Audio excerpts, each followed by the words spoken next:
So last year I made a video on how and why I think World War I tanks should be added to War Thunder, and if you haven't seen that video I would recommend you go and watch it. And basically today we're going to continue that video by taking a look at the tanks that we could expect to be added to War Thunder from the World War I era. And we're going to be starting off with Germany, or Imperial Germany to be precise. So when looking at the German use of tanks in World War II, of course they were a very famous user of tanks, and they've got many famous designs like the Tiger tanks, the Panther, etc, etc, but it is sometimes forgotten that Germany wasn't always at the forefront of tank technology. And indeed we can see that during World War I, Germany was sort of quite behind in regards to producing tanks, with Britain and France operating tanks for almost 2 years before Germany, who were somewhat caught off guard by this new development. I mean, they weren't a complete stranger to the use of armoured vehicles, but they didn't seem to prioritise it as much. And it is somewhat easy to understand why this was the case, because of course Germany was on the defensive on the Western Front for large parts of the war, where tanks probably wouldn't have been as much use to them,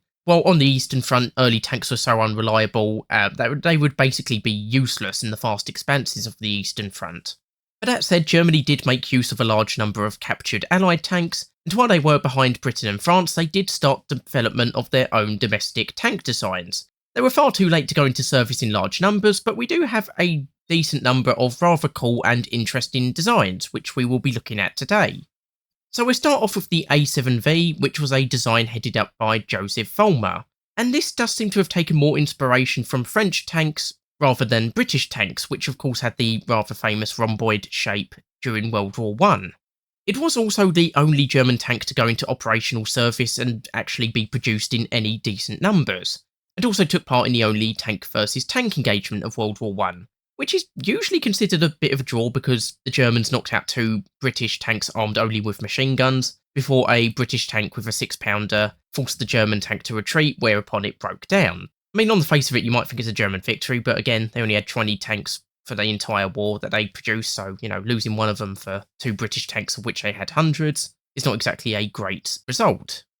So, like with most other tanks of its day, it was armed with a whole multitude of weapons, with its main armament being a 57mm Maxim Nordenfeldt quick-firing gun in the nose of the tank, which was capable of firing solid shot and HE shells, making this a decent if not spectacular weapon for against enemy tanks. 6 7.92mm machine guns made up the rest of the armament, 2 being placed on each flank and 2 at the rear of the vehicle, leaving only the 57mm gun for the forward defence of the tank. Suffice to say, with that many weapons, the A7V had a rather large crew to man said weapons, with the official crew count being 18, but additional crew were sometimes carried as and when needed. But assuming that we'll stick with just 18 crew in game, this would make the A7V a rather tough tank to take down, as well as providing a lot of redundancy in the case of crew losses. The mobility of the A7V was also pretty good for a 30-ton tank, with its 2 100 horsepower Daimler engines giving it a top speed of 10 miles per hour or 16 kilometers an hour on flat terrain, though of course it would suffer if crossing the sort of terrain that was common on the Western Front, like trenches and shell-scarred terrain. To top things off, the armour of the A7V is pretty good, with the frontal plates being 30mm thick and 15mm for the rest of the tank, which is a pretty impressive figure considering the British Mark V's only maxed out at 16mm, which is only 1mm better than the A7V's side armour. In War Thunder, this would be a pretty tough tank, able to take a lot of punishment while also able to devastate enemies with return fire, while still retaining decent mobility on the battlefield. As for its placement, I would suggest a battle rating of around 0.3, maybe 0.7, depending on its effectiveness, and this would probably be the bog standard German tank that most players would use from the World War I era. Of course, the Germans knew that the A7V wasn't the best design, and they did work on numerous other designs, but none of these actually entered full service. But most of them were available in a prototype form and thus could be included in War Thunder to help boost Germany's low World War I tank numbers. One of these was the A7VU, which was developed after Germany captured its first British tank in April 1917, prompting a design based on the rhomboid shape of the British tank. Thus, the A7VU heavily resembles British tank designs of the day, having tracks that go all around the tank, and mounting its main armament of 2 57mm guns in sponsons on either side of the tank, as well as 4 to 6 machine guns for anti-infantry defence. The design wasn't ready until June 1918, and after trials it was found to have performed quite poorly, so remained a one-off example. There aren't a lot of articles or information on the other stats, but from the information I could find, it seems to weigh about 39 tonnes, 9 more tonnes than the regular A7V, and it had an armour thickness of 30 to 20mm with a crew of 7. Again, 11 crew less than the regular A7V. Regardless, I think it could go at a battle rating of 0.3 to 0.7, as its armament could potentially be a bit more effective now that it has the two 57mm guns,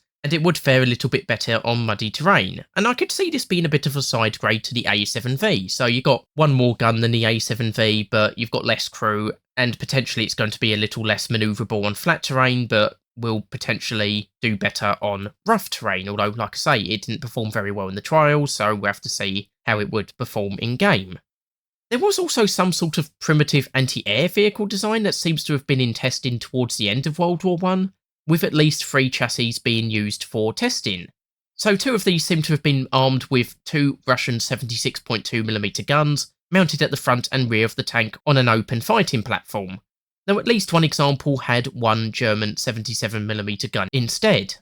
The crew would likely number around 10, presumably 4 for each gun and a commander and driver, though the 1 gun variant would likely have a crew of 6, while I suspect speed would be worse than the original A7V on account of the weight of the guns. It's somewhat doubtful it would have been all that useful against enemy aircraft, especially with the ammunition of the day, but they could potentially be used as tank destroyers, being extremely vulnerable to enemy fire but packing 1 or 2 powerful guns, which could easily deal with most tanks. And so I would place the 1 gun variant at a battle rating of 0.3, and the 2 gun variant at 0.7, where I think these would make decent if vulnerable tank destroyers, making them somewhat unique amongst the World War I tanks.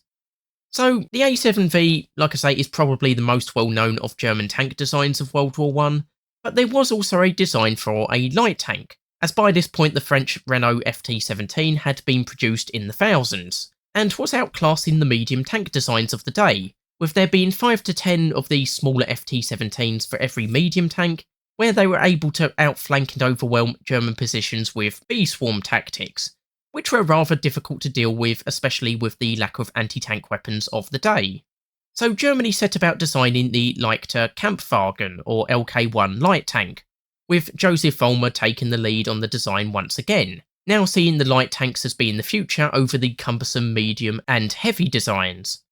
The LK1 was only armed with a 7.92mm machine gun in a revolving turret, and was considerably lighter than the A7V, weighing in at 6.9 tonnes, compared to the A7V's 30 tonnes, achieving a top speed of around 8.6 miles per hour or 14 kilometers an hour, but the armour only really maxed out at around 8mm and was less in other areas. 2 prototypes were produced, but due to the thin armour, the tank would be vulnerable even to fire from infantry weapons. Plus there are other minor issues, so no production orders were forthcoming.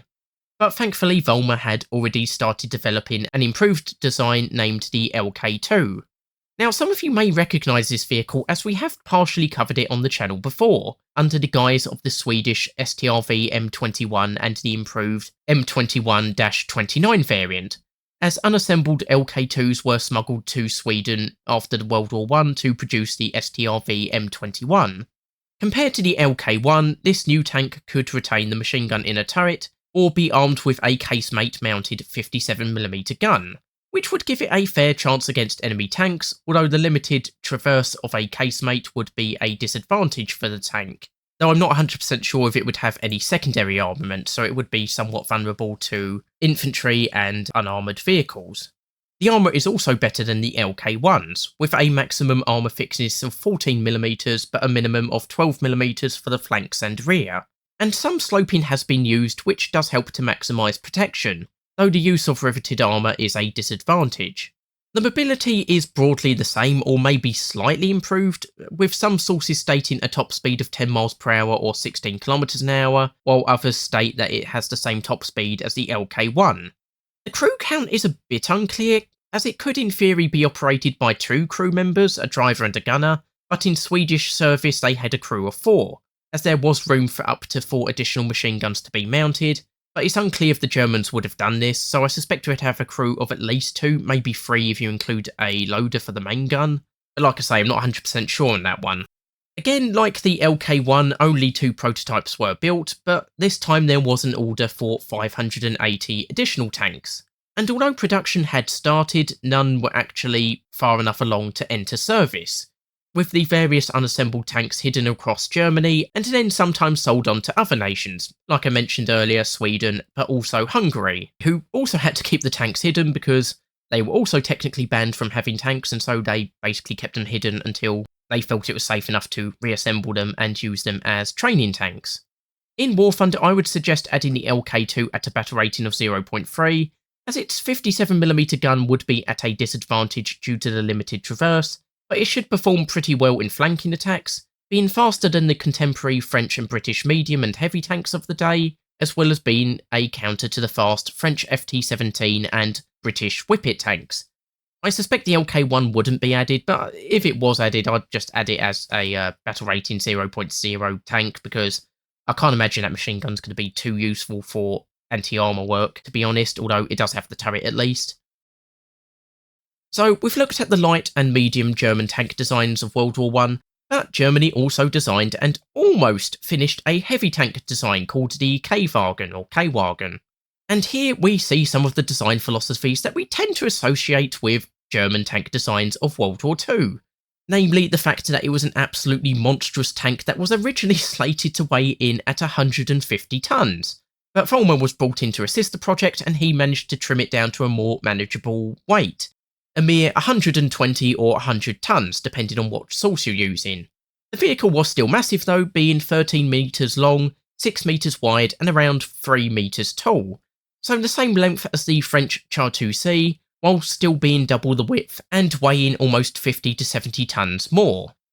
Naturally, this amount of weight would require a huge amount of power to get moving, which was provided by 2 650 horsepower naval engines, providing an estimated top speed of 4.6 miles per hour or 7.5 kilometers an hour, meaning this vehicle would be extremely slow and easy to outflank, though it should be little troubled by most obstacles at least, because, it could probably just crush them, to be honest. To offset the threat of flanking attacks, this monstrosity was to be fitted with 4 77mm guns, with these guns to be fitted in sponsons on the sides of the tank, so 2 in each sponson, and there would be 1 facing forward and 1 facing rearwards. And these were capable of firing solid shot, HE and shrapnel shells.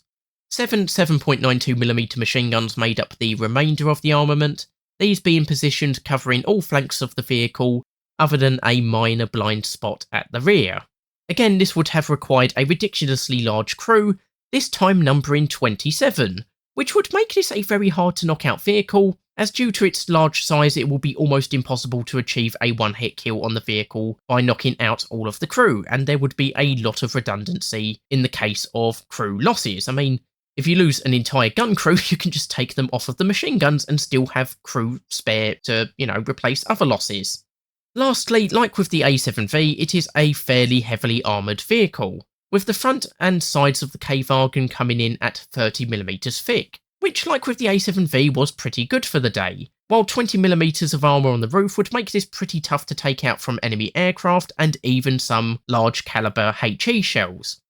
Ultimately, the K-Wagen was only ordered in small numbers, with only 10 being ordered and only 2 actually being anywhere near a ready state. But one of these was so near to completion at the end of the war that it was practically ready to go on trials. But unfortunately, at the end of the war, the Allied Control Commission ordered them scrapped, so unfortunately they were just never tested, which would have been a great help in, seeing how it would have actually performed, but, there we go. But in theory, as this tank was mostly finished, it could potentially be added to War Thunder, and due to its large array of weapons, thick armour and large crew, I could see this vehicle being introduced at around battle rating 0.7, as it would be a very tough tank to take down, but would still be a threat to any World War I era tank, and even some interwar or early World War II tanks, which would make this a pretty effective weapon in the hands of experienced players, and let's be honest, it probably would become something of a meme tank like the TOG-2 or Char 2C, and if added, it would be nice for players to learn a bit more about this tank, and just get it a bit more attention in real life as well. So that is all of the domestically developed German tanks, but Germany also started a tradition during World War I that they would become much more famous for during World War II, which was the reuse of captured Allied tanks, the Beutepanzers. Now, this was principally British Mark IVs, but they did also capture British Whippet tanks, French Renault FT-17s, and a few French Schneider CA-1s. Though, like I say, not all of these were actually used in combat, and it was principally British Mark IVs. I think I've heard the figure of around 50, but it may be a little bit more or less than that. And most of these were just reused as they were, they just repaired them and sent them out for the same armament and armour and such. But a few were re-armed, so some British Mark IV males, the ones that were armed with 6-pounder guns, were given the 57mm Nordenfeldt guns as on the A7Vs, and some of the British Mark IV females, so tanks that were only armed with machine guns, were armed with the Mauser Tankgewehr anti-tank rifle, which could penetrate, I believe, about 26mm of armour. So that should be a decent threat against enemy tanks, though of course it is only an anti-tank rifle, so it's not going to be firing the biggest round in the world, and it's probably not going to have the best fire rate. Obviously, these tanks could be included in the German tech tree, or they could even be included as premium vehicles for the World War I era, and they would probably go around the same battle rating as their Allied counterparts. So that concludes our look at German tanks from the World War I era that I would like to see added to War Thunder. And I have to say, we have got some very good examples that could be added here. It also goes to show what we might have seen in German service if they had started developing tanks a little bit earlier. As, like I said earlier, most of these are prototypes and only the A7V actually entered service, and again, only 20 of those. But I'd like to hear your opinions on these tanks, as well as any other tanks you would like me to cover. While Britain is credited with inventing the tank and using them en masse in World War I, France wasn't that far behind in tank development and indeed produced many designs during that war. From modern small light tank designs like the FT-17, which would go on to set the design benchmarks for future tanks to follow, all the way to medium and heavy tank designs like the monstrous Char 2C. So today we will be taking a look at these French tanks and why I think they should be added to War Thunder. And we'll start off chronologically with the first French tank design, the Schneider CA-1. So this medium tank design was the brainchild of Colonel Jean-Baptiste Estienne, an artillery officer who, after a demonstration of American Baby Holt Caterpillar tractors, immediately saw the potential to create a combat vehicle capable of traversing off-road terrain. He would then turn to the Schneider company to produce a design, which would lead to the Schneider CA-1. As befitting a first attempt at designing a tank, it does have some rather odd design choices. For example, the main armament, a short Schneider 75mm BS gun, was mounted on the right side of the tank. Meaning if you wanted to engage a target on the left side of the tank with the main gun, you would have to stop and turn the entire tank to do this. The gun itself was, like I said, a short 75mm gun, so it's likely only going to carry HE shells and it will have a low muzzle velocity, so even if it does carry armour-piercing shells, they're not going to be the most effective things in the world. Though against World War I tanks this shouldn't be too huge a problem and HE should easily suffice for dealing with them. And when it comes to the secondary armament, the CA-1 does have two 8mm Hotchkiss machine guns. And you've got one of them on each flank, so you can at least engage targets on the left side with machine guns, but again, that's only going to really be effective against soft-skinned vehicles. The nose of the tank is shaped much like a ship's bow, which it was hoped with an unditching tail fitted at the rear would aid at crossing trenches and muddy terrain, as well as potentially cutting barbed wire. But unfortunately, the nose of the tank didn't always work this way in practice, and it was planned to do away with this feature in future designs. Unfortunately, the armour wasn't particularly great, at only 11.5mm thick. But bear in mind, at the time it was developed, there wasn't actually any dedicated anti-tank weapons in existence. There were a few armour-piercing bullets that could be used by various existing weapons, but there weren't many of these around. Artillery guns would also be a threat, but they didn't have anti-tank shells, so of course their HE shells would still be a huge threat. But these would have to be firing over an open site, and, if you didn't have an artillery gun available, you were kind of stuffed when trying to deal with it. Unfortunately, some design choices did increase the vulnerability of the tank, For example, they placed both fuel tanks at the front of the tank, which meant that if a projectile hit and penetrated, it could cause the tanks to rupture and spray flammable fuel all over the interior of the tank. A problem made worse if the hit happened to set that fuel on fire, which would quickly lead to the entire tank burning down and would probably result in a loss of most or all of the crew. To top it all off, the speed, like most World War I tanks, wasn't particularly great, maxing out at only 5 miles per hour or 8 kilometers an hour. But then again, speed wasn't particularly an issue for the shell-strewn battlefields of the time, though as I mentioned, it did sometimes struggle on rough terrain regardless. Lastly, it had a 6-man crew, these being required to drive, command and man the various weapons. So on the face of it, the Schneider CA1 seems like an okay design with a lot of flaws, but to be fair, the French knew about these problems, but the design did have one key advantage, which was the fact that tanks were an unknown quantity, and thus the Germans didn't have any specific countermeasures put in place to deal with them. So basically the idea was that the French were going to keep their tanks in reserve until they had large numbers of them, Britain would hopefully do the same, and then in conjunction with the British, they could use these new weapons of war in overwhelming numbers, achieve a great victory, and hopefully create the long-awaited breakthrough. The Germans at this point would of course try to make countermeasures, but by now, hopefully the Allies would have achieved a great victory, maybe enough to end the war, or at least put the Germans on the back foot. Unfortunately, despite requests for Britain to refrain from using their tanks until the French tanks were ready, Britain decided to deploy theirs during the Battle of Flers-Courcelette on the 15th of September 1916, which achieved a small local victory, but ultimately changed nothing in the grand scheme of things other than to inform the Germans that the Allies now had these land battleships and that they should probably prepare for them, which they did by supplying troops with armour-piercing bullets in even larger numbers than before, developing dedicated anti-tank weapons, and even simple steps such as widening trenches, because if an enemy tank is 6 metres long, it will have some trouble crossing a 7-metre wide trench. So knowing that because of the British attacks that the Germans would now be prepared for any future use of French tanks, they desperately tried to modify the CA1s to increase their protection, which was done by installing additional 8mm armour plates, spaced 20 to 40mm away from the initial armour plate to create a sort of basic spaced armour. However, when they eventually sent them into combat, they were still far too vulnerable, and in their first engagement during the Nivelle offensive in 1917,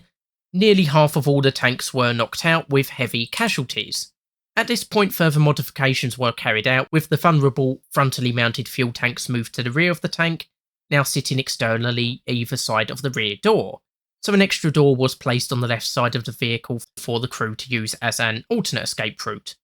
Ultimately, the Schneider CA1 was a good attempt at a tank design, and it might have worked if used as intended, but in the face of German opposition who knew what they were facing, it never reached its full potential. Though the tank would stay in service until the end of the war in diminishing numbers, and even saw service with Spain until the Spanish Civil War. In War Thunder, I would suggest adding the initial production version and the modified versions, with the initial version added at a battle rating of around 0.7 to 0.3, as its thin armour will barely be able to stop even small caliber machine guns, while the modified version with additional armour and rear-mounted fuel tanks could go at 0.3, as the armour should now be able to stand up to machine gun fire and the risk of fire is now massively reduced. Overall, I could see this being a fairly successful tank, though it would likely take time for players to get used to its side-mounted armament, but this could also surprise enemies trying to flank it only to capture a 75mm shell from an area they were expecting to be free of weapons. There was also a prototype for a subsequent model named the CA2, which would have been armed with a turret-mounted 47mm gun, and this was built and tested in a prototype form, but I haven't been able to find much more information than that. But if it could be added, I would suggest adding it at around 0.3 to 0.7, as the turret now massively increases its viability in combat, able to engage targets in all directions, though the 47mm gun might perform worse than the 75mm gun, especially if no dedicated anti-tank shells exist.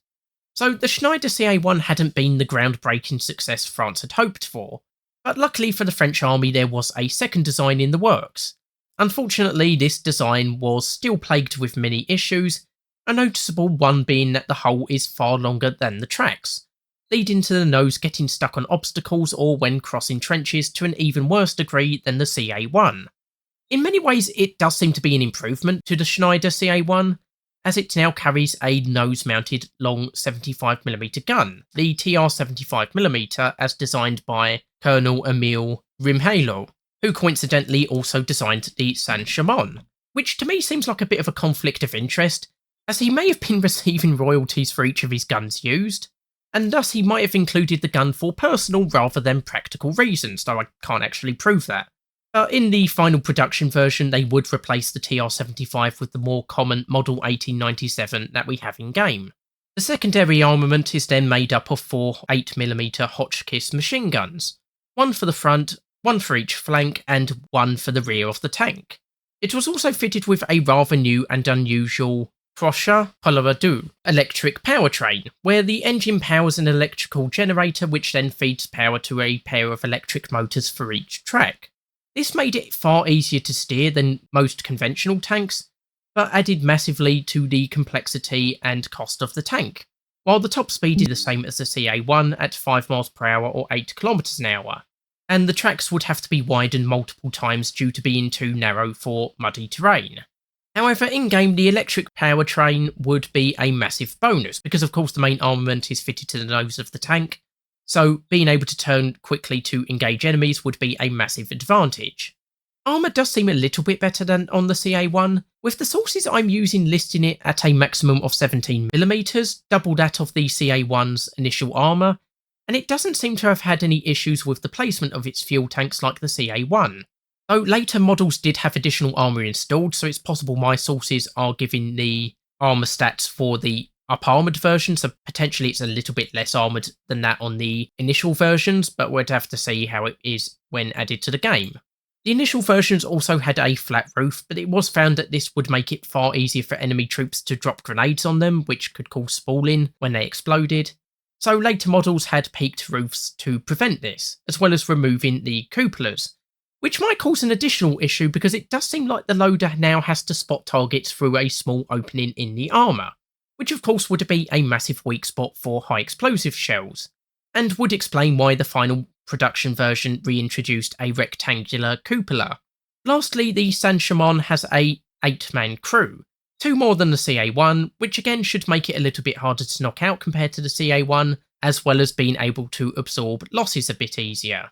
So ultimately there were 3 versions of the Saint-Chamond in service. The initial version with a 75mm TR gun, a flat roof and narrow 324mm tracks, then an intermediate version which introduced a pitched roof, 412mm wide tracks and got rid of the cupolas, and a definitive version which replaced the TR gun with the more common Model 1897 75mm gun, 500mm wide tracks, potentially thicker armour, and reintroduced the rectangular cupola. Ultimately, I would add the initial and intermediate versions at around battle rating 0.3 to 0.7, and the definitive version at 0.7, as we now have access to a long 75mm gun that should be more effective against enemy tanks, especially if firing armour-piercing shells, as well as a larger crew in a better protected vehicle, though mobility might suffer on rough terrain due to the tank overhanging the chassis, and it might need to be used more as a tank destroyer than a traditional tank due to the nose-mounted armament.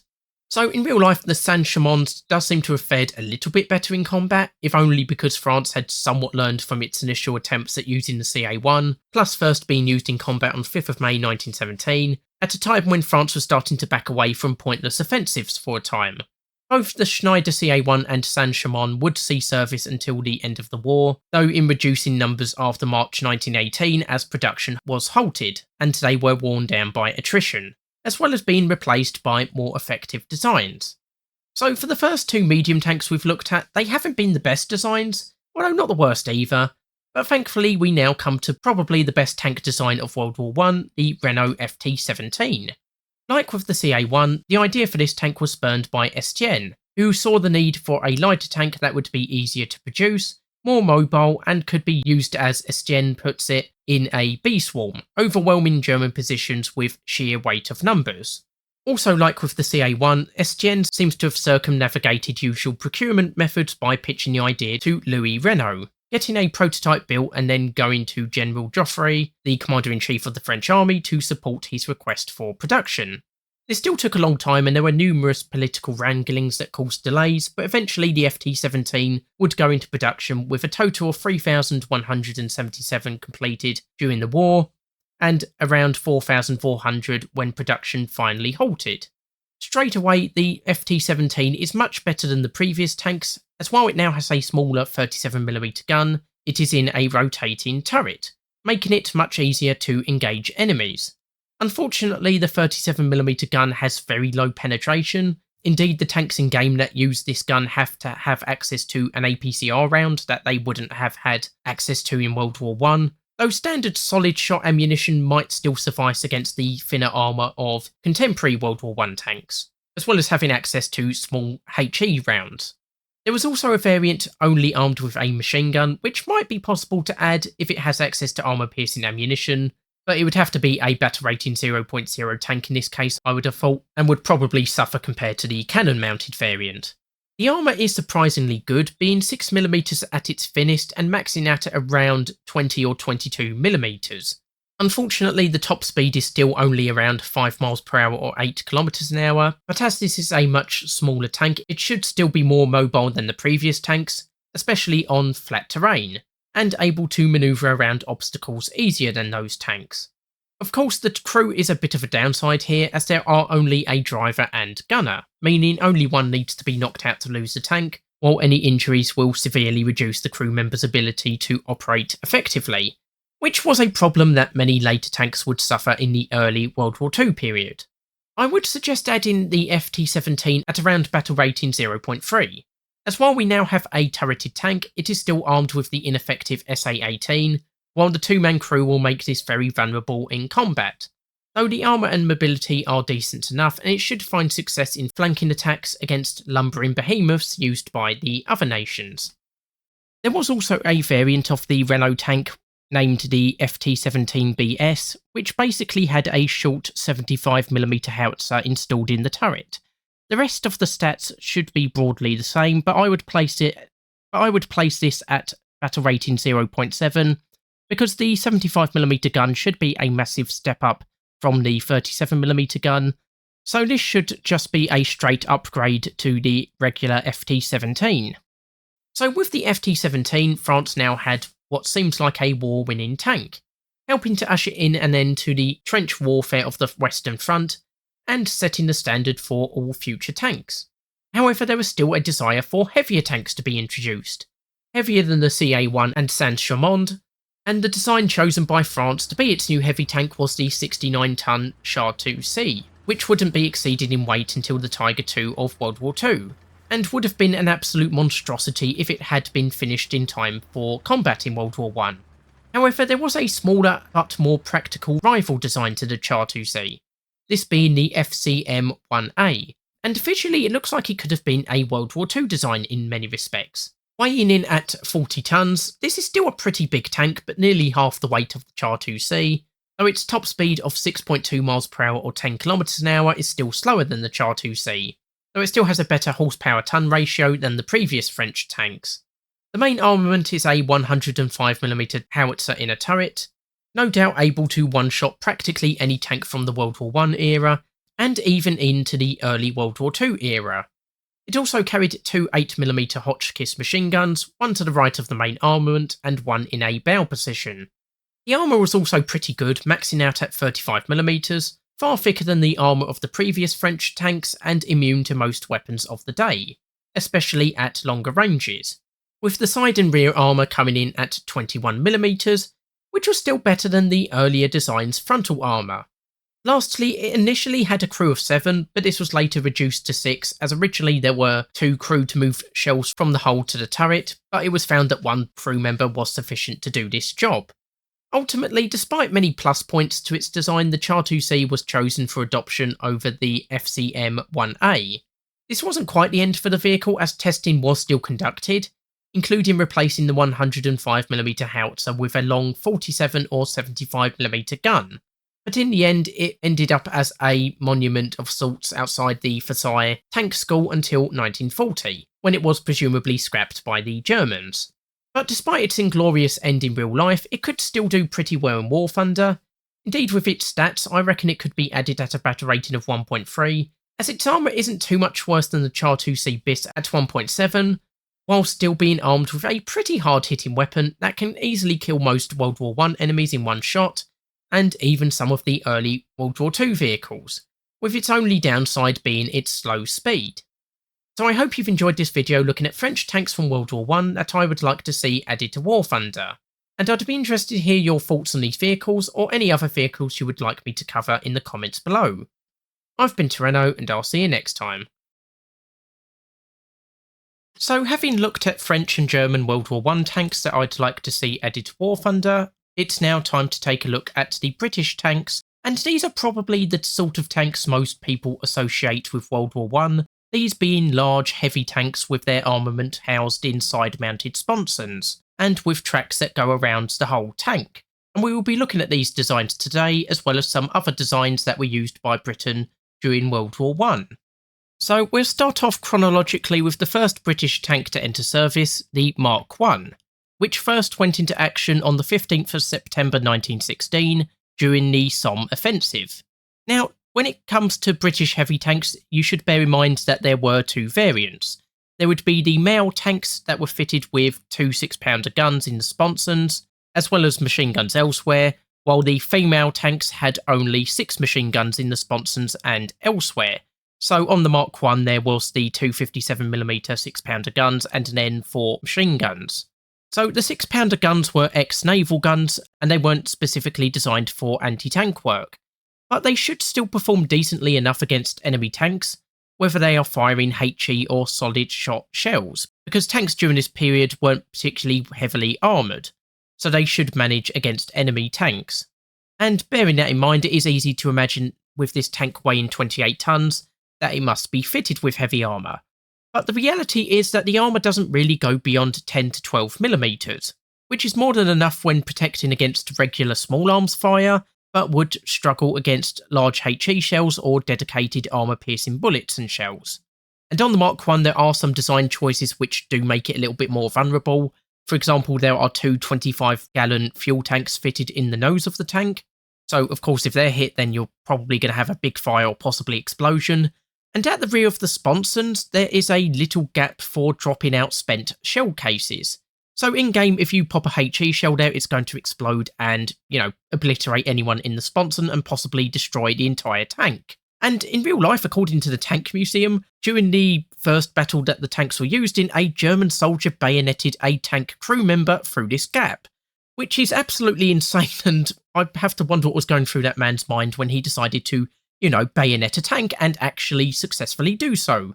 Or, at least one of the crew members.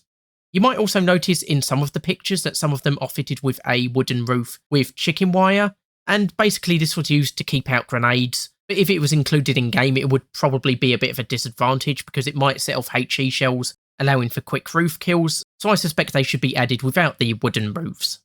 Now suffice to say, due to the weight and the use of a 105 horsepower petrol engine, it does have a very slow top speed of only 3.7 miles per hour or 6 kilometers an hour. Which, coupled with a power-to-weight ratio of only 3.7 horsepower a tonne, would cause the Mark I to struggle when getting around the map. So it should do fairly well at crossing shell-strewn terrain, because of course that is one of the types of terrain it was designed to beat. You may also notice that the Mark Is have a wooden tail assembly at the back, which were used to steer the tank, and could be lifted clear of the ground by hydraulics if you wanted to, but as it turns out they basically were never needed and they weren't fitted to future designs. Lastly, a crew of 8 was required to man the Mark I, with the driver and commander up front, with the commander assisting in driving, 2 gearsmen at the back of the tank to actually steer it, and then 2 crew for each of the 6-pounder guns. I'm not entirely sure how the gearsmen would be implemented in game. I assume they would just be labelled as generic gunners or radio operators,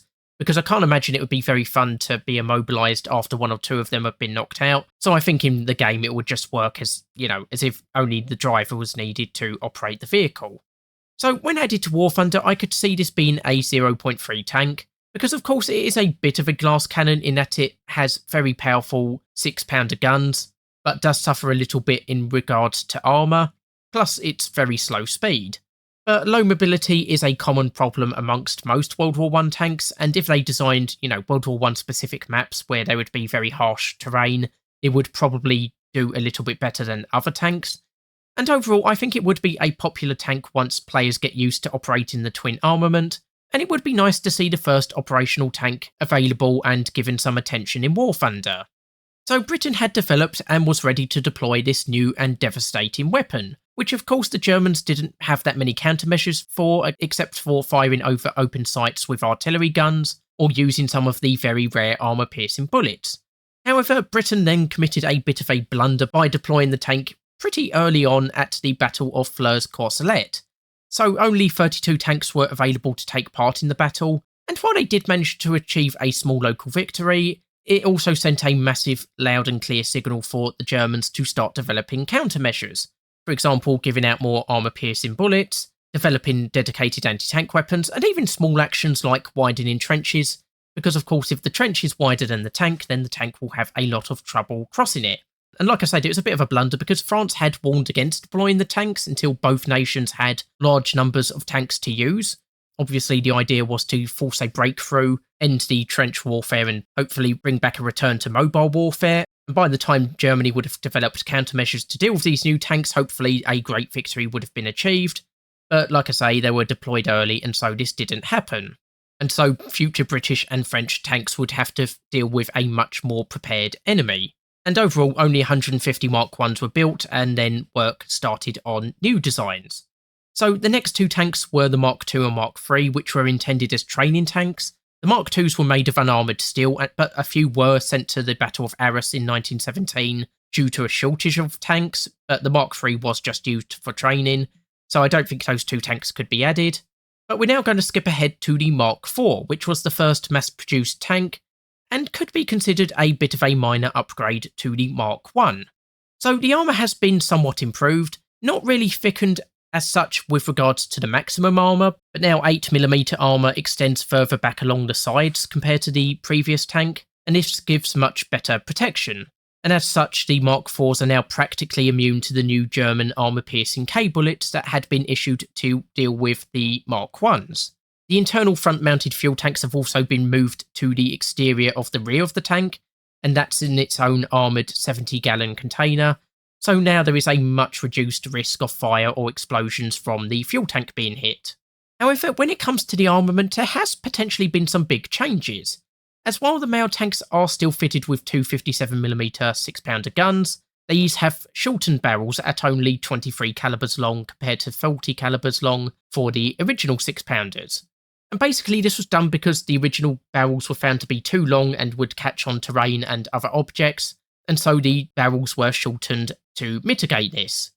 So in theory this should result in a much lower muzzle velocity, but according to my main source, the original guns used smaller charges when firing, while the new barrels could use larger charges, which apparently essentially cancelled out any loss of muzzle velocity from the shorter barrels. And so they still have a penetration of 30mm at 450 metres, more than enough to knock out most World War I tanks, while HE shells and canister shot are also available. Meanwhile, 3 7.62mm Lewis machine guns were also carried, one for each flank and one for the front. And if issued with AP rounds, these could cause issues for most enemies, including thinly armoured tanks. Lastly, the mobility should be practically the same as the Mark I at 3.7 miles per hour or 6 kilometers an hour, while the crew complement remains 8, so no real differences here. In War Thunder, I would again place this at 0.3, as it isn't a massive step up from the Mark I, but should still provide useful service for players at the very early battle ratings, and should be a little bit more survivable compared to the earlier Mark I.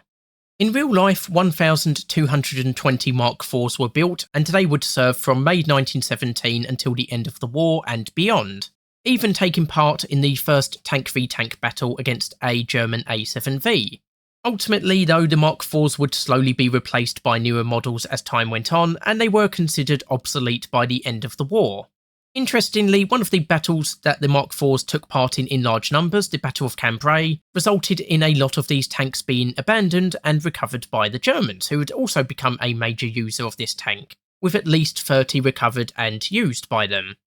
But moving on from the Mark IV, we now come to the Mark V, of which there are a few variants, and basically this would introduce more improvements over the Mark IV while retaining many of the existing features. The first big difference you will notice is the new 150 horsepower Ricardo petrol engine, which is quite an improvement compared to the old 105 horsepower engine, giving it a faster top speed, which is now 4.6 miles per hour or 7.4 kilometers an hour, as well as having more power available when crossing tough terrain.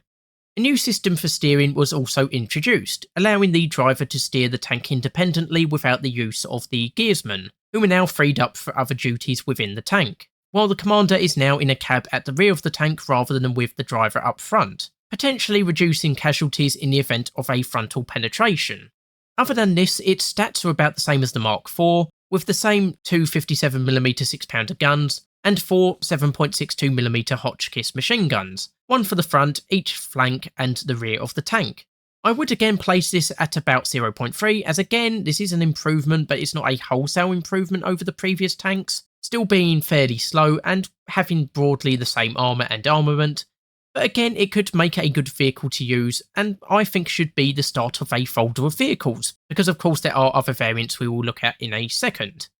So the Mark V wouldn't be deployed until July 1918, and does seem to have been pretty successful, though by this time trench warfare was ending, and the war itself would be over in just a few months. Though they would see service after the war in various locations like the Allied intervention in Russia, and due to their use in the intervention in Russia, this is where many of them still survive to this day.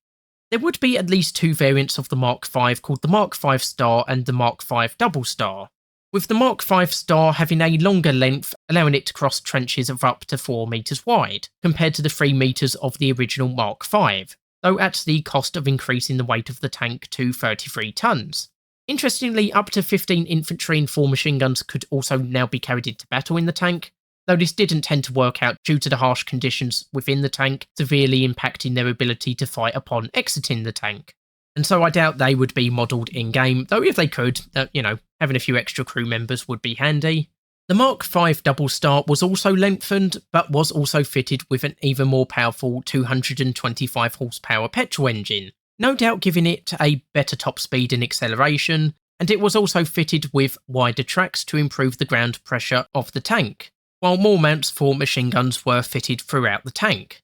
So these two vehicles probably should be folded with the Mark V, and again they would probably be added at 0.3 or possibly 0.7, because again, an improvement but not a massive game changer compared to the previous tanks. Not even compared to the Mark I, we've still got the same armament, slightly improved armour, and only slightly faster, as well as the same crew members. So the Star variant wouldn't be deployed until very late in the war, much like the Mark V, while the Double Star wouldn't enter service until after the war and was only used in small numbers.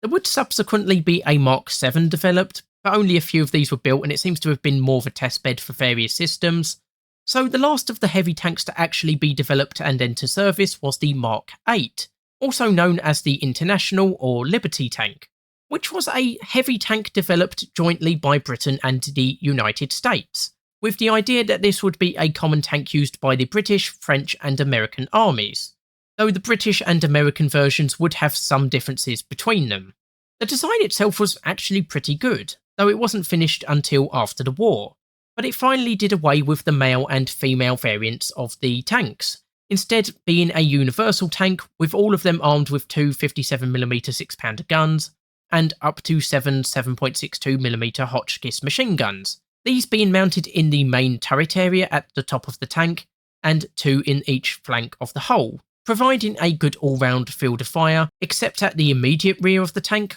but this was solved by basically fitting a deflector plate, so the rear machine gunner would fire at that deflector plate and it would deflect bullets into the area, allowing the rear machine gunner to hit targets that they couldn't actually see. The Mark IV now has a 300 horsepower engine, double that of the Mark V and 200 horsepower more than the original Mark I, giving it a top speed of 5.2 miles per hour or 8.3 kilometers an hour. Still slow, but much better than the previous models, and it has 2 gears when going forward and 1 gear in reverse, and a length of 34 feet or 10.3 metres, almost the same as the Mark V Star. Unfortunately, it now weighs in at 40 tonnes, though it has much wider tracks to help offset this, while the armour should be broadly the same as previous models, maxing out at around 16mm. Lastly, the crew complement is still 8, with the driver at the front and the rest of the crew high up in the superstructure or manning the main armament in the sponsons. So ultimately, the Mark 8 was a very successful joint design, but unfortunately it was too late to see service during World War I, with only a few of them built and used by Britain, though the Americans would build over 100 of these and they would be in service until the 1930s. In War Thunder, I would suggest placing this at around 0.7, as it now has a fairly decent speed and acceleration, while still retaining the excellent armament and good coverage by machine guns, which again could cause issues for enemies if they're issued AP rounds, and it would be nice for this often forgotten tank to get some recognition in-game. So as we can see, there are plenty of British heavy tanks for us to use, though the designs themselves, while suited to the trench warfare of World War I, would have fared less well in the more mobile warfare of later years, and they were practically obsolete by 1920. However, Britain did develop a few medium tank designs, which were capable of much faster speeds and better suited to mobile warfare. Unfortunately, these were all machine gun armed tanks, but we will briefly cover them as, again, they could still do damage with AP rounds, and of course they would work extremely well against unarmoured vehicles. The first of these is the medium Mark A Whippet, which first entered service in 1918, where their high speeds of 8.3 miles per hour or 13.3 kilometers an hour allowed them to quickly move about the battlefield and strike far into the rear of the German lines, including one notable occasion during the Battle of Amiens, where a Whippet tank named Musical Box managed to rampage for many hours in the German rear lines, inflicting heavy damage on a German artillery position, destroying an observation balloon, attacked a transport column, and even inflicted heavy casualties on a German infantry division, before it was finally stopped. And it kind of shows how tough even medium tanks were, the fact it was able to attack all those targets and inflict many heavy casualties before actually finally being stopped. Of course, the armour is light at only 12mm, and the 3-man crew only have 4 7.62mm Hotchkiss machine guns as armament. But with 4 of these, they have 360-degree field of fire between them, and again with AP rounds, they should be able to pose a threat to the very earliest tanks, though of course later tanks will cause many issues for them. But regardless, this tank would have to be added at 0.0, and I think it would be a decent enough tank at the earliest tiers, but like I say, it would struggle against heavily armoured tanks. There was also a variant of the Whippet capable of a top speed of 30 miles per hour or 48 kilometers an hour, which would be insanely fast compared to every other World War I tank, and this could be added as an event or premium vehicle. Following the Whippet, there was then the medium Mark B and C. Both tanks were built in very few numbers, only 100 or so for the Mark B and 50 for the Mark C,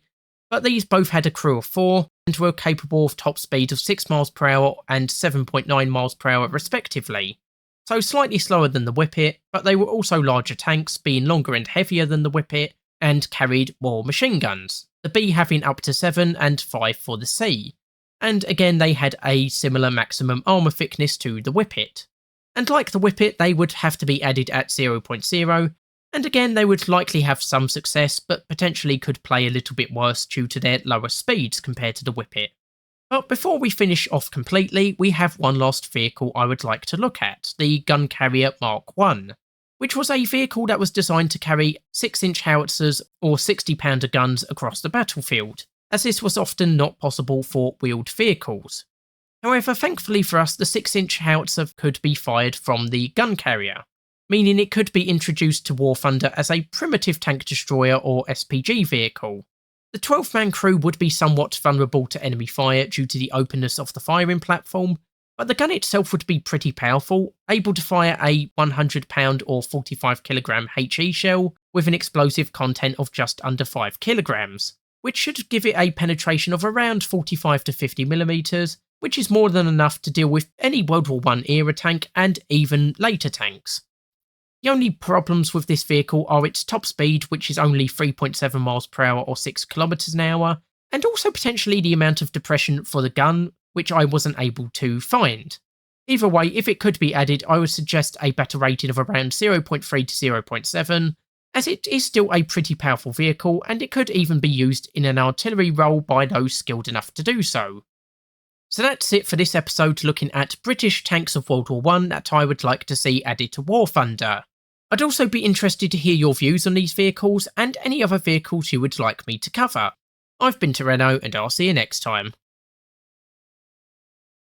So, having looked at British, French and German tanks of World War I that I would like to see added to War Thunder, it is now time to take a look at the American tanks of World War I. So it's quite easy to imagine that based on their performance in World War II, America must have been a major tank user during World War I. But in actuality, very few of their tanks ever went into full-scale production, and none of them ever actually managed to see combat during World War I. Because of course America got involved in the war much later than the other major powers and started designing tanks a lot later than other powers. Though French and German tanks did often use American technology like the American Holt tractor chassis for their designs, so America did still provide massive contributions to tank development in other ways. So I'm going to skip some of the early attempts like the Victoria/Hamilton tank and the CLB-75 track layer, as while these are very interesting designs, especially the CLB-75, which I think is one of the most unusual looking World War I tanks I've ever seen. But these were basic designs that were usually fitted with unarmoured metal and usually weren't even armed, though I might cover these vehicles in another video, but they wouldn't be suitable to be added to War Thunder. For the first actual tank I would like to see added to War Thunder, we will start with the Holt gas electric tank. One of the first serious American designs and one that would be pretty effective in-game, being armed with a front-mounted Vickers 75mm mounting gun, which admittedly does have a short barrel with a low muzzle velocity, but this would still be effective, especially if firing HE shells, as armour for most World War I tanks rarely exceeded 15mm, so the HE shell should be especially effective against enemy tanks, while two 30 caliber Browning machine guns were mounted in sponsons on each of the flanks on each side of the tank, and these could also pose a threat to enemies when firing AP rounds. Of course, being mounted in the nose of the tank might cause some issues, but the Holt gas electric tank is fitted with a 90 horsepower petrol engine, which in a rather unusual design feature supplies power to a generator that in turn powers two electric motors, one for each track. So this does increase the complexity of the vehicle but allows for much quicker turning, which is especially useful when turning to engage enemies, and also gives a top speed of just under 6 miles per hour or 10 kilometers an hour, which is a pretty decent speed for this period of time. The armour maxes out at around 15mm, which again isn't unusual for World War I tanks, though the side and rear armour will likely be thinner and thus more vulnerable to enemy fire and possibly even machine gun fire, while the crew required to man the vehicle is 6, presumably 2 for the main gun, 2 for each machine gun and a driver and commander, which gives pretty good redundancy in the event of crew losses. In real life, the Holt gas electric tank didn't progress beyond a prototype, perhaps due to the complexity of the steering system, or maybe because it was ill-suited to crossing trenches. But regardless of the reasons why, only one was built.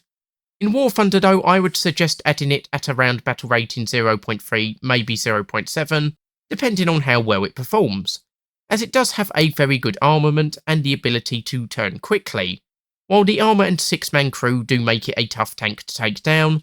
though of course if flanked or detracked, it will be a sitting target for any enemies to deal with at their leisure. Moving on, we now come to the steam tank Tract, which was designed in collaboration between the US Army Corps of Engineers and the Massachusetts Institute of Technology. And like the name suggests, it was powered by 2 steam engines, developing a total of 500 horsepower and giving it a top speed of around 4 miles per hour or 6.4 kilometers an hour, so a little bit slower than the previous tank. Now, it might seem odd to use steam engines, but bear in mind steam engines had been around for a very long time and they were a very well understood and developed technology, whereas petrol and diesel engines were fairly new and still hadn't reached their full potential that you would see in future engine designs. So it's not completely outlandish that there would at least be a design tested with steam engines. The other reason for using steam engines is that they were used to, quote, atomise and propel a stream of fuel oil for about 90 yards, end quote. The flamethrower is also the main armament, and might not be too useful against enemy tanks, though I believe in-game flamethrowers do have a small amount of penetration, and with early tanks having thin armour and sometimes even gaps in their armour, the flamethrower might actually have some use here, while its secondary armament of 2 to 4 30 caliber machine guns would also pose a threat to lightly armoured vehicles, while its own armour maxes out at 12.7mm, and it would have required a crew of 8 to man this vehicle. I could see this being added at 0.0 or maybe 0.3 depending on how powerful the flamethrower is, and it would be interesting to see a steam-powered land vehicle in-game, especially if the steam engines had their own unique sound effects. In real life, the steam tank tract was sent to France in September 1918 to be demonstrated in front of General Pershing, commander of US forces, but it was not accepted for service and would not see combat. However, it at least made it to France, which is more than can be said for the alternative steam-powered design, the steam tank wheeled, alternatively named steam wheel tank, which is a rather odd design for which there is not much information, and what information is often contradictory. So as you can see, this is a rather odd looking tank, with 2 large wheels and 1 smaller wheel, and there is some debate on whether this is the front or rear of the vehicle. I believe the consensus nowadays is that the 2 big wheels are at the front of the vehicle and the smaller wheel is at the rear and used for steering, which makes sense as the small wheel would very quickly get caught up on most obstacles, which would result in the vehicle getting stuck. The armament also has contradictory information, with some sources stating it was to use a single 75mm Vickers mountain howitzer gun, an example of which you can see in front of the tank here, while 2 30 caliber machine guns would make up the secondary armament. However, there are also sources stating that 2 6-pounder guns were used in place of the howitzer, which is more in line with how the British tanks were equipped, though I'm not entirely convinced if this was not just a hypothetical armament if it was to go into full production. Meanwhile, the armour was to max out at around 19mm, while 2 75 horsepower double steam engines were to drive the tank to a maximum speed of 5 miles per hour or 8 kilometers an hour, while the crew complement is 6. I'll be honest, I could understand Gaijin not adding this vehicle, or at least not until further research is done to confirm its stats, but if added I could see this being a 0.3 to 0.7 tank, as it has a pretty good armament and decent armour for the day, and assuming the 2 large wheels are the front of the vehicle, it should do decently enough at crossing obstacles, though if the small wheel is at the front I could see this struggling quite a bit. Overall, the wheeled design was not that good, with the prototype being a one-off example, and it was scrapped sometime after 1924. Lastly, for the prototype designs, we have the skeleton tank, which was a rather unique way of trying to save on weight while retaining the trench crossing capabilities of heavier tanks, having a length of 7.6 metres compared to the 8 metres of the British Mark V heavy tank, which would allow it to cross enemy trenches, at a time when other light tanks of the day would have struggled with this. It also saves some weight by essentially applying the all-or-nothing armour scheme from battleships to the tank design, with only the central fighting compartment being armoured, leaving huge gaps around the rest of the tank, which might allow some shells to pass through them harmlessly, but to my view makes a disabling hit on the tracks or support beams much more likely. Unfortunately, it is only armed with a single 30 caliber machine gun in a turret, which would by default make it a 0.0 tank in game due to its limited effectiveness against other tanks. Armour maxes out at around 12mm, which is decent enough for a light tank, though only the turret is rounded, with the main crew compartment being completely flat-sided, which does of course limit the effectiveness of the armour. Mobility is okay at around 5 miles per hour or 8 kilometers an hour, while the crew complement is only 2, a driver and a gunner, which in game is a disadvantage as a single penetrating hit will likely knock out the crew or seriously injure them, which severely impacts their effectiveness. As mentioned, this would have to be a 0.0 tank due to its armament, but it could be a fun tank to play, and it is a pretty unique looking tank, and I think it would be a fun tank to see in game. Again, like the other prototypes, only one was built, but this time the prototype wasn't scrapped, and it exists to this day. So as we can see, America was testing all sorts of weird and wonderful designs, but there were some designs that actually were made in decent numbers, with the first of these being the M1918 Ford 3-ton tank. Officially a light tank, but this could also be seen as the first of the tankettes, and 15,000 of these tanks were ordered, with the design being cheap to produce, having 12mm of armour, a 2-man crew and a top speed of 8 miles per hour or 12.8 kilometers an hour. Unfortunately, it is again only armed with a 30 caliber Browning machine gun, again making this a 0.0 tank, especially since its armament is only forward facing, though due to its small height of only 1.6 metres, it could make a good ambush tank. Despite the order of 15,000, only 15 would be built due to the end of the war, and the fact that a new and better design was available, the M1917 light tank. Now your first thought might be that this looks identical to the French Renault FT17, and the reason for that is it's basically a copy of the Renault FT17, with some changes to fit American requirements. For example, using a Buda 42 horsepower 4-cylinder engine, which gives the same top speed of 5 miles per hour or 8 kilometers an hour, but produces more torque, which makes it better for crossing shell-strewn terrain or other obstacles. The turret was of a polygonal design, which was also used by the French, but the French also used other designs like circular turrets. Like the French FT-17's, armament was either a short 37mm or a machine gun, but in this case it was a 30 caliber M1917 Marlin or M1919 Browning machine gun instead of the French Hotchkiss. There were also other minor changes, including the exhaust muffler being positioned on the left side of the tank instead of the right, solid steel idler wheels instead of wooden ones, and slight differences to the frontal armour, which still maxes out at around 20 to 22mm, as well as other minor changes, while the crew complement remains at 2, with a driver and gunner. There was also a prototype fitted with a Franklin 100 horsepower engine, which gave a top speed of 9 miles per hour or 14.5 kilometers an hour, and used a 30 caliber M1919 Browning machine gun in an octagonal turret and had its chassis lengthened by 30 centimeters. But only 7 tanks were converted to this type, which was named the M1917A1.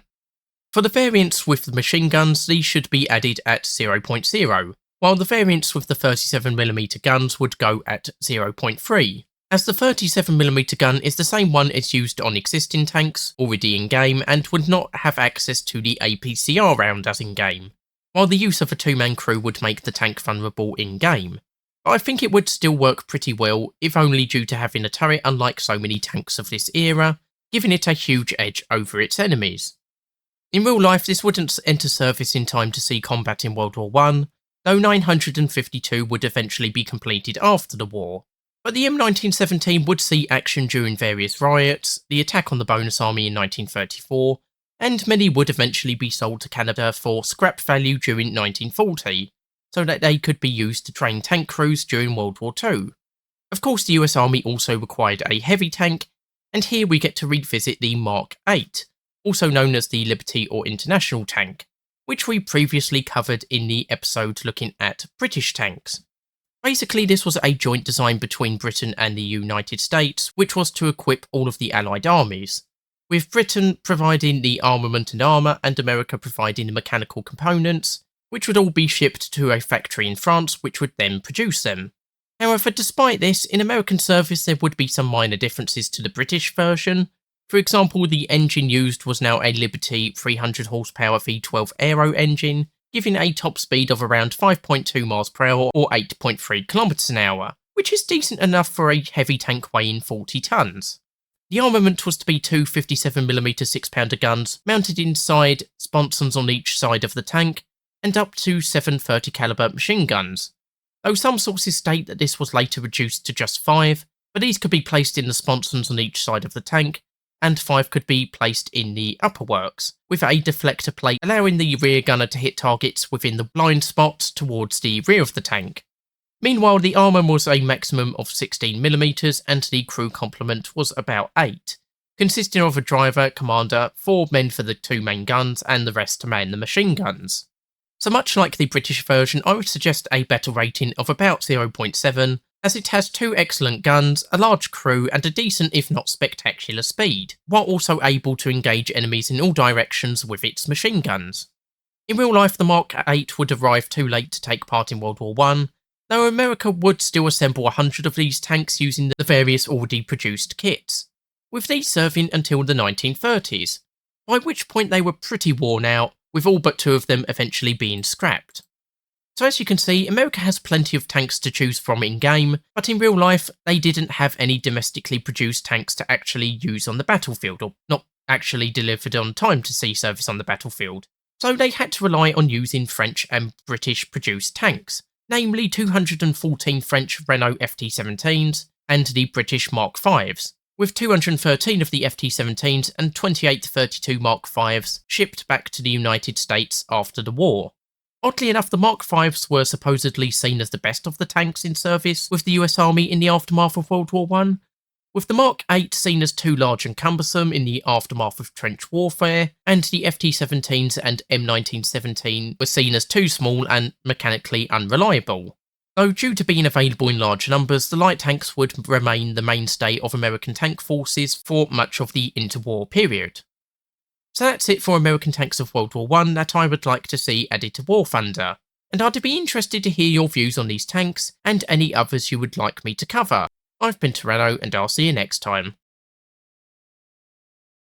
So having already looked at tanks from most of the major players of World War I, we now come to Russia, which while not having many domestic designs during World War I, was successful at using, modifying and reverse engineering British and French tanks that were captured during the subsequent Russian Civil War, in many cases making them far superior to the initial models on which they were based on.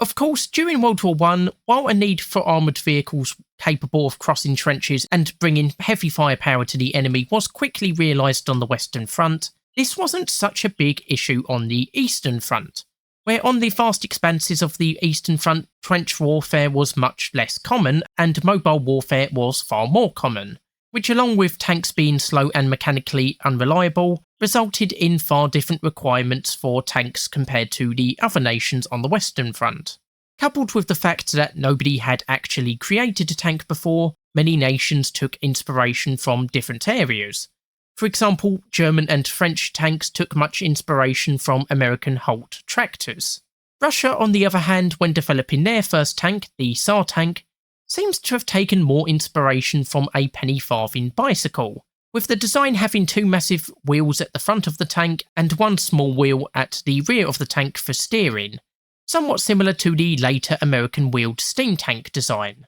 Suffice to say, the tank is pretty tall at 9 metres, compared to 3.3 metres for the German A7V, or 2.1 metres for the French Renault FT-17 light tank. So the Tsar tank would have towered over the battlefield, providing a good arc of fire for its various weapons, which would have been fitted in the main crew compartment and in 2 turrets, one of these underhanging the crew compartment and one mounted above the crew compartment.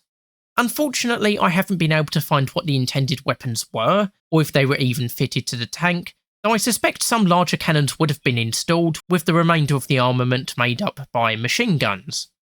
The 2 large wheels were powered by 2 240 horsepower Maybach engines, which were salvaged from a German airship, each powering 1 wheel and giving a combined power of 480 horsepower.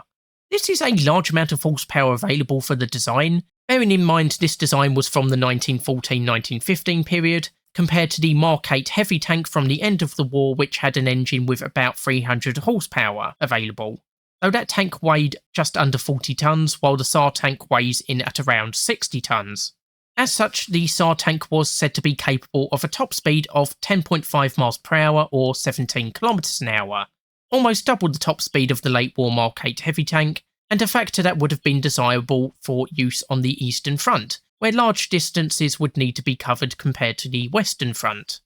As for the crew, I've seen a figure of 10 given, but unfortunately I've not been able to find any primary sources to confirm that figure. So given that the Tsar tank was built, what happened to it?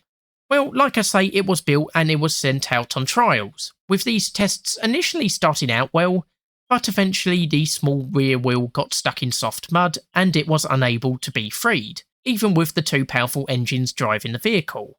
After subsequent attempts to free the Tsar tank failed, it was abandoned, being forgotten for the rest of the war and the following Civil War, before eventually being scrapped in 1923. In War Thunder, I think the Tsar tank would be an extremely interesting tank, and would be a major selling point for Russian World War I tanks. However, I'm unsure at what battle rating it could be added because information on the armament is somewhat lacking, though I suspect a battle rating of 0.0 to 0.3 would be a good place for it, and it would be cool to see this vehicle added to War Thunder. Unfortunately, this was about as far as Russian domestic tank development got in World War I, so no domestically produced tanks were used during that conflict. There was another vehicle, the Visitkod, I've probably butchered that pronunciation, which is sometimes claimed as a tank design, but the word does also translate as all-terrain vehicle, and I have seen other sources saying that it was just designed as an all-terrain vehicle, and regardless, it was never armed, so I won't be covering it here. So, having failed to develop a domestic tank program during World War I, it is easy to imagine that there are no more Russian tanks to be added. But Russia did produce, use and modify World War I tanks from other nations, these being from France and Britain. And the reason these were in Russia was not due to World War I, but due to the subsequent Russian Revolution and Russian Civil War, with Russia's former allies intervening in the conflict, sending troops to various parts of Russia and supplying weapons to the anti-Bolshevik White Russian forces, who, as you can imagine, were fighting against the Red Bolshevik forces. I've probably oversimplified that a little bit, but that's the basic gist of it. One of the tanks supplied to the White Russian forces was the British Mark V heavy tank, which we have covered in a previous episode on British tanks, and essentially this was a slow-moving tank, only capable of a maximum speed of 4.6 miles per hour or 7.4 kilometers an hour, and was powered by a 150 horsepower petrol engine, with the tank protected by 12mm of armour and manned by a crew of 8.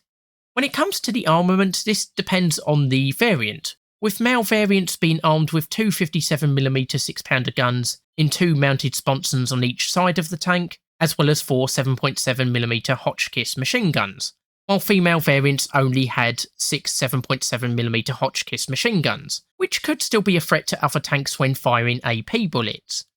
However, it seems in Russia some of the tanks were delivered as or converted to hermaphrodites or composite tanks, which had one sponson with a 57mm gun from a male tank and one sponson with machine guns from a female tank, giving a mix of hard-hitting and fast-firing weapons. Most of these Mark Vs were eventually captured by the Red Army, who would go on to use them during the invasion of Georgia, before scrapping or converting the survivors to memorials. Indeed, the vast majority of Mark Vs still in existence still reside within Russia or former Russian countries, with 2 of these even being captured by the Germans during World War II and taken to Berlin, where they were again recaptured by the Red Army at the end of the war. In-game, the female variants would have to be 0.0 vehicles, while the composite and male variants could go at 0.3, being reasonably well protected for the era and packing a punch with their hard-hitting armament, only really hamstrung by their slow speeds, but still excelling at crossing rough terrain. The other British tank given to White Russian forces was the medium Mark A, otherwise more commonly known as the Whippet tank, and this was a British tank armed with 4 7.7mm Hotchkiss machine guns in a fighting compartment at the rear of the vehicle, and this was protected by a maximum of 12mm of armour, manned by a crew of 3, and was capable of a top speed of 8.3 miles per hour or 13.3 kilometers an hour, so much faster than the Mark V. Again, these tanks were captured by the Red Army, and it seems at least one of them was converted to carry a 37mm Puteaux gun from the French Renault FT17 in place of the front-mounted machine gun. The gun is pretty bad in game, with a maximum penetration of 33mm at 100 metres, while using an APCR round, which wasn't around during World War I, so the actual round used would be even worse, but it should still do better than the machine gun, of which 3 are still carried within the vehicle. The machine gun variant should be added at 0.0, while the 37mm armed variant could possibly go at 0.3, as it is now better suited to anti-tank work while mounted to a mobile chassis, though the small crew complement and the gun being mounted in a forward-facing casemate does somewhat limit its potential. France also sent their own tanks, in this case the Renault FT17 light tank, which represented a far more modern design than the British tanks, being smaller, more mobile, light enough to be transported by trucks, which helped to reduce mechanical wear, was fitted with a rotating turret and only required 2 men to crew the tank. Nonetheless, some of these FT-17s were captured, with many of these seeing combat in Red Army service. Nonetheless, the Soviets decided to reverse engineer the FT-17 in order to produce a copy of it, so that they could gain experience in designing and producing tanks. This new tank, which it seems to have just been named the Russian Renault or Ruski Renault, is very similar to the FT-17, but does have some differences. For example, it has the same top speed of 4.8 miles per hour or 7.5 kilometers an hour, but due to the new 34 horsepower petrol engine being physically bigger than the old 35 horsepower engine, the rear of the tank had to be widened. The main armament was also changed, as while the first example still carried a 37mm Puto gun as used on the regular FT-17s, the subsequent models used a 37mm Hotchkiss gun taken from the 5-barrelled naval gun variant, though as you can imagine only one of the barrels is actually used on the tank. And this is capable of firing HE shells at a velocity of 442 metres a second, which does somewhat make it harder to aim effectively at longer ranges, and being only a HE shell does limit its anti-tank effectiveness. A 7.7mm Hotchkiss machine gun could also be mounted on the right side of the tank turret, which does give a little bit of extra firepower, while the armour remains broadly the same at a maximum of 22mm, and it is still manned by 2 crew members. Ultimately, only 15 of these Russian Renaults would be produced, with them being far too late to see combat during the Russian Civil War, but they would give valuable experience in designing, producing and operating tanks, with these now experienced Soviet engineers and designers able to move on to designing the next tank, the T-16, and ultimately laying the foundations for the Soviet Union to become a major tank developer in its own right. As for where they could go in War Thunder, the Russian Renaults could be added at 0.0 to 0.3, with this depending on the effectiveness of the 37mm gun's HE shells, as their ability to defeat tanks will likely be limited by the lack of an effective AP shell, though the side-mounted machine gun does offset this weakness a little bit, as does the effective armour and decent speed, though the 2-man crew does also represent a bit of a weakness in-game.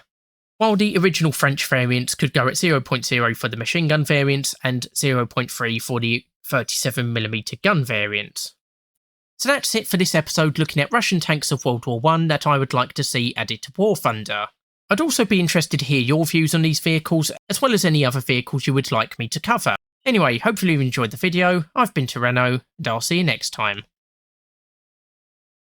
So having looked at World War I tanks from most of the nations involved in World War I, it's now time to finally look at the tanks used and developed by the Italians, both during and just after this conflict, and how I think they could fit into War Thunder.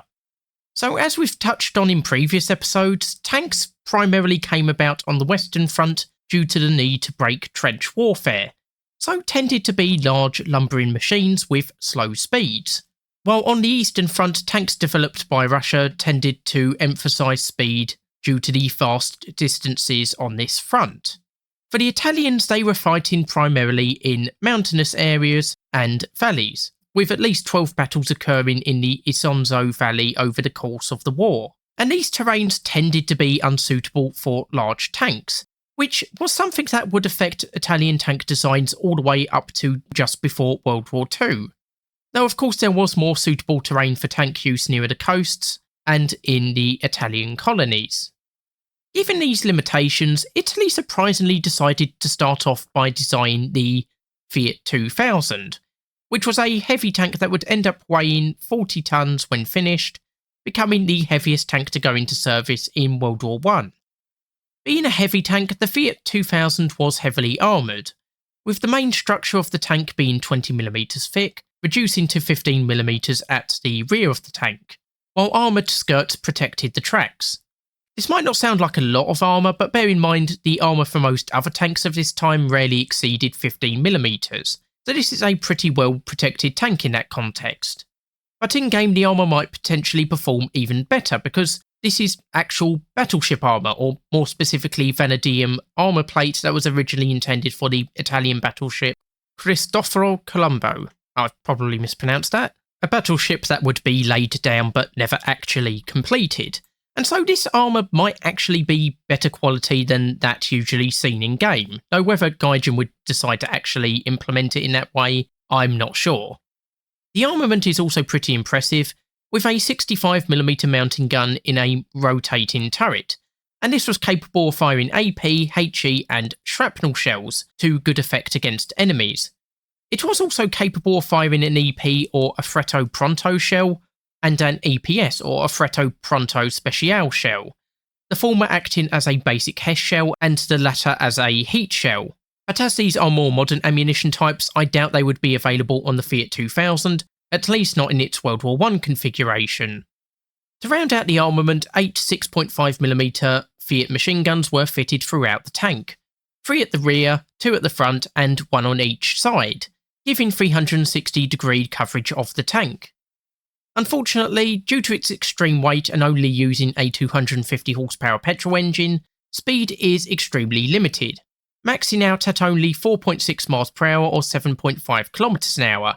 which is pretty damn slow, though not horrifically so compared to other nations' tanks, and the turret does at least offset the threat of flanking by faster enemies compared to some of the other nations' tanks which only have frontally mounted armament. Lastly, a crew of 10 would be required to man all of the weapons and operate the tank, though some sources say that a crew of 8 was usually carried, as not all the weapons would need manning all the time, and crew members could move between the weapons as needed. But regardless, the large crew in-game would give a lot of redundancy in the event of crew losses. In War Thunder, the Fiat 2000 would easily be one of the toughest World War I tanks in-game, and I would suggest adding it at a battle rating of 0.3 to 0.7, as it is heavily armed and armoured, and as mentioned does feature a lot of redundancy to crew losses due to its large crew complement.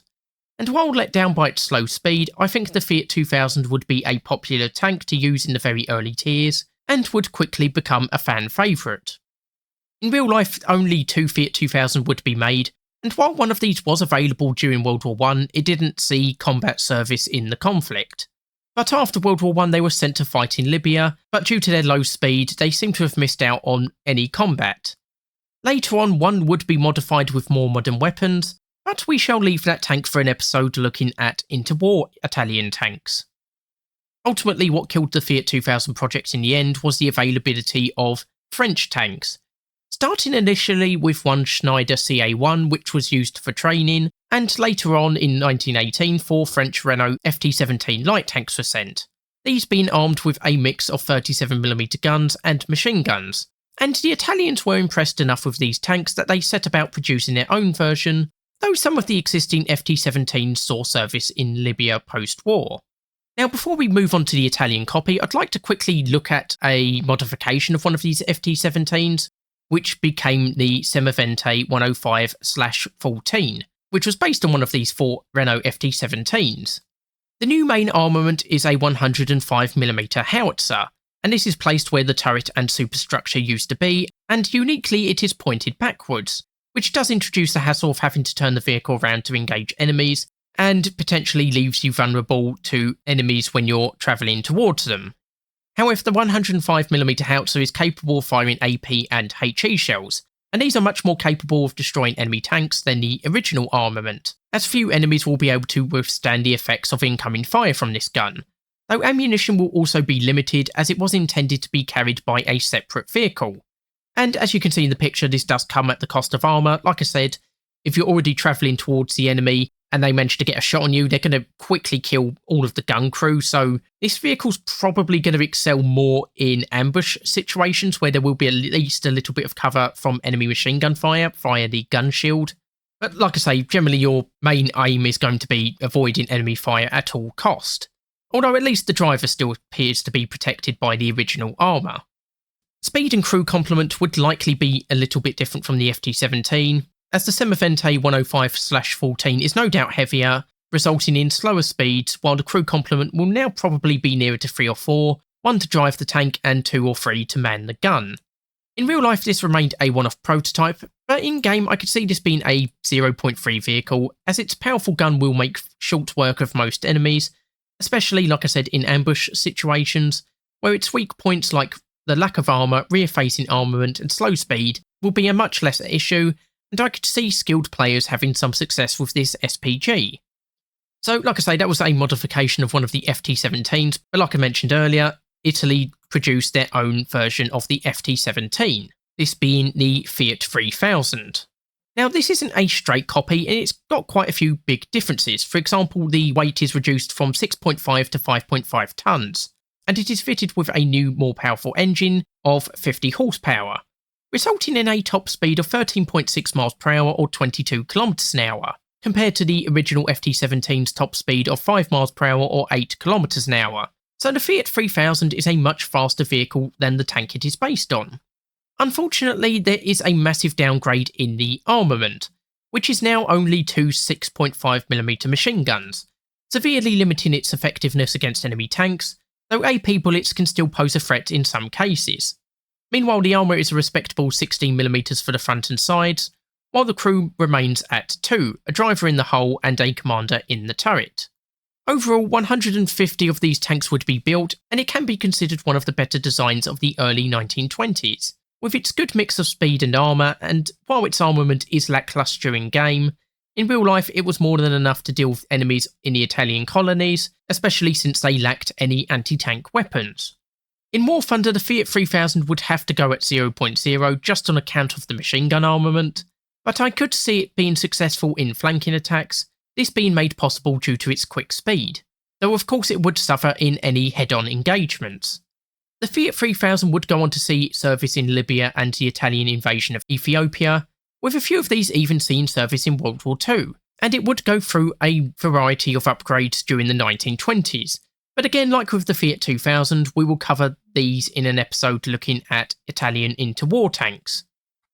So that is all of the Italian tanks that were used during or just after World War I.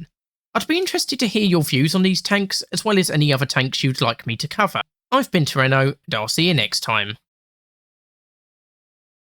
So having covered the tank building nations of World War I, it's now time to cover the nations that used World War I tanks but didn't necessarily build their own, these being Sweden, Japan and China, with Sweden being covered in this episode. So Sweden was officially neutral during World War I, not getting involved in the fighting on either side, though it did let the Germans use its telegraph cabling facilities to pass important messages on, including one where the Germans proposed to secretly sink neutral Argentinian ships, which is a bit of an odd thing to suggest, and it is a bit weird that Germany got caught out twice plotting to secretly attack the Americas via intercepted telegraph cables. But Sweden's first exposure to tanks was via the Swedish military attaché being shown a captured British Mark IV heavy tank in Berlin, which spurred a desire to obtain tanks for Swedish use. But the British heavy tanks were unsuitable for Swedish requirements, and the lighter Whippet tank was too expensive. So Sweden instead looked to France, where they obtained a single Renault FT-17 armed with a 37mm gun, and this was tested from July 1921. But even the FT-17 was still too expensive to buy more examples of, so Sweden instead looked to Germany. Now this might seem like a bit of an odd decision because of course Germany didn't really build that many tanks during World War I, and of course in the Treaty of Versailles Germany was forbidden from owning tanks. However, one of the German designs of World War I, the Leichtkampfwagen II or LK2, while not fully produced and assembled ready to be used, the Germans had produced the necessary parts, they just had to be assembled. And so after the war Germany sold these to various nations, such as Hungary and in this case Sweden, who obtained 10 of these LK2s from Germany for the same price as about 3 or 4 French Renault FT-17s. So these were shipped to Sweden who assembled them, and it was named the Stridsvagn M1921 in Swedish service, and these were used from 1922. So the M1921 isn't exactly the most heavily armed tank in the world, only being armed with machine guns. One of these was in the turret in a ball mount, although unfortunately the turret is manually traversed via muscle power, so won't traverse particularly fast, and one of these was in the hull by the driver, although at least 2 more machine guns could be fitted within the tank in various mountings.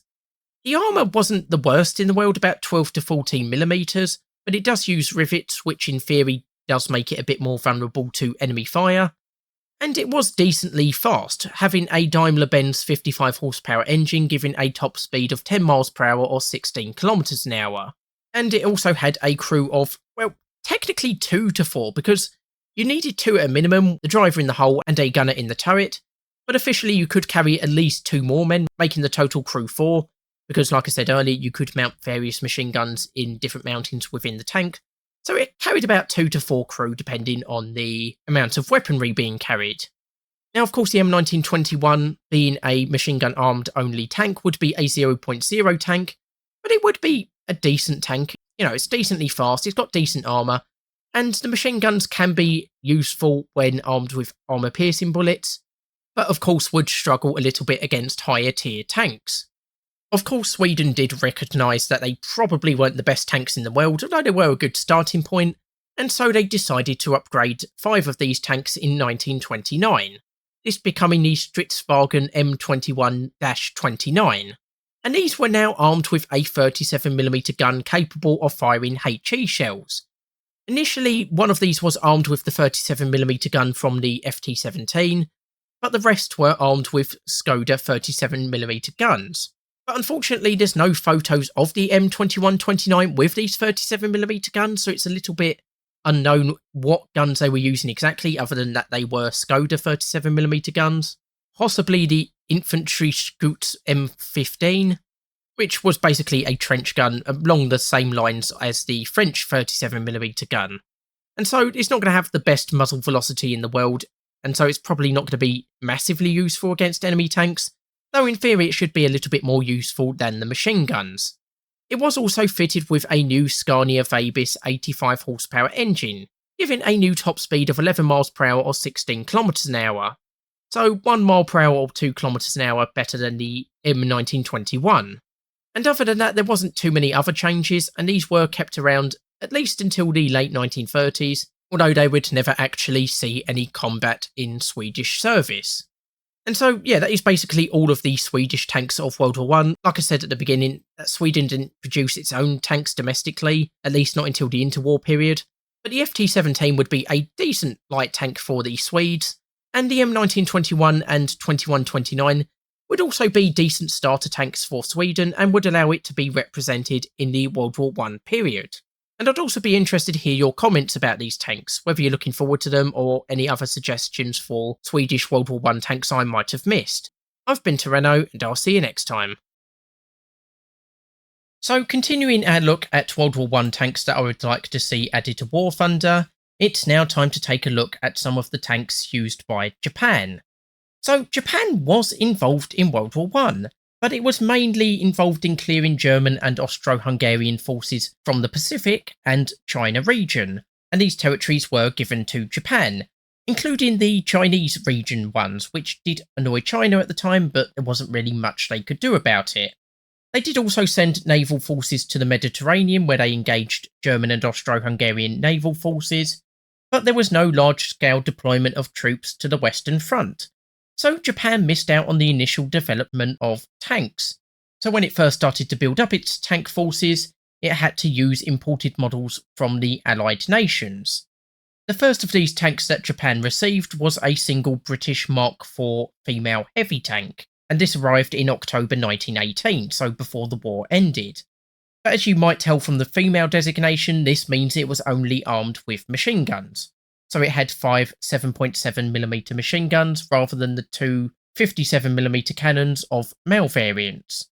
Meanwhile, as a heavy tank, it does weigh 28 tons, meaning it has a slow top speed of 3.7 miles per hour or 5.9 kilometers an hour. Armour ranges from about 12 to 6mm, and it has a crew of 8. Of course, in game, this tank would have to be a 0.0 tank due to its machine gun armament, while in real life, Japan, like pretty much every nation, was more interested in smaller, cheaper and lighter tanks. So for future orders, Japan ordered the British Whippet tank, French Renault FT-17s and Italian Fiat 3000s. So starting with the British Whippet tank, Japan received 6 of these in 1919, and this was a much lighter tank than the Mark IV at only 14 tons, though still a bit on the heavier side compared to the French Renault FT-17. But it had a faster top speed of 8.3 miles per hour or 14 kilometers an hour, so more than double that of the Mark IV's top speed. Unfortunately, like with the Mark IV, it is still only armed with machine guns, 4 of these being mounted at various points in the superstructure at the rear of the tank, which again limits the effectiveness of this vehicle when going against enemy tanks,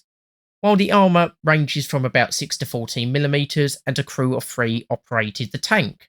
Like with the Mark IV, this would again be a 0.0 tank on account of the armament, but with its faster speed it will be a much better choice for getting around the battlefield, capping points and flanking enemies from unexpected quarters. where armour-piercing bullets might have a chance of getting through their thin side and rear armour. In real life, the Whippets were mainly used for training purposes, though two were sent to Vladivostok as part of the Japanese contingent during the Allied interventions in the Russian Civil War. The next tanks to arrive in 1919 were 13 French Renault FT-17s, or FT Co in Japanese service, with these being armed with either an 8mm Japanese machine gun or the French 37mm cannons in a rotating turret. So already this is a massive jump up in combat effectiveness compared to the Mark IV and Whippet tanks, because of course we have the turret and we now have some actual decent anti-tank weapons. These were also much lighter at only 6.5 tonnes, though unfortunately they're still very slow, with a top speed of 4.3 miles per hour or 7 kilometers an hour, while the armour maxes out at around 22mm and a crew of 2 operates the tank. The machine gun armed variants would again be 0.0 tanks, but the 37mm gun variants could probably go at 0.3 on account of having an actual non-machine gun armament. While the decent armour will work in your favour, though you might be a little bit let down by the slow speed and the fact it only has a 2-man crew. Again, in real life these would be used mostly for training uses, but some of these would see combat during the Mukden incident, while Chinese FT-17s would also be captured by Japan, though by the 1930s these were relegated purely to training uses due to the availability of more modern tanks. The last of the World War I era tanks to be acquired was an Italian Fiat 3000, this being an Italian design which was derived from the French Renault FT-17, with the main differences being its smaller size and lower weight, weighing in at only 5.5 tonnes, and it is also much faster at 13 miles per hour or 21 kilometers an hour, though again the main armament is still only 2 6.5mm machine guns in the turret, with the tank itself manned by 2 crew and having a maximum armour of 16mm for the front. Again, this would be a 0.0 tank, but it would also be the fastest World War I tank available to the Japanese. So again, like the Whippet, this would be a much better suited tank to fast strikes against enemies and their flanks. In real life, only one Fiat 3000 was ordered for testing, though some sources suggest more were possibly captured in Japan, but I haven't been able to verify the accuracy of these sources. So unfortunately, that is it for the World War I tanks that were used by Japan, though of course Japan would go on to develop many of its own tanks in the interwar period. But I'd be interested to hear your views on the tanks covered in this episode, as well as any other tanks you'd like me to cover. I've been Toreno, and I'll see you next time. So it's our last episode looking at World War I tanks I'd like to see added to War Thunder, and today we will be taking a look at some of the World War I tanks used by China. So for World War I, China was officially neutral until 1917, though Chinese labourers were used extensively by the Allied powers, doing work behind the lines in order to free up men for the front lines. China did eventually declare war on Germany and Austria-Hungary in 1917, with their few concessions quickly being occupied. But like with Japan, there was no large-scale deployment of troops to the Western Front, though about 2,000 or so Chinese troops would be sent to Vladivostok as part of the Allied interventions in Russia. And due to its late declaration of war, German territories like those on the Shandong Peninsula would be handed over to Japan, though they would start to be returned to China from 1922. But more importantly for this episode, China missed out on the beginning of tank development, and so like with Japan would have to import tanks from the Western Allies. However, unlike Japan, China was now entering a period of warlordism, which, long story short, basically there was a weak and divided central government, various coups, and basically various factions and leaders decided to become warlords, carving out territories to rule for themselves. One of these factions was the Funtian Army, or North-Eastern Army, led by General Jiang Shuoling, and in order to bolster his army, he would order somewhere between 12 and 30 Renault FT-17s from France around 1925, with these being used in various battles against other rivals, such as the Kuomintang, though due to low numbers they were never a decisive factor in these battles. Like with the French Renault FT-17s, they could be armed with either a single machine gun or a 37mm gun. However, the 37mm gun does appear to be different to the French SA-18, at least in some pictures, with some of the sources I've used describing it as a Manchurian 37mm gun.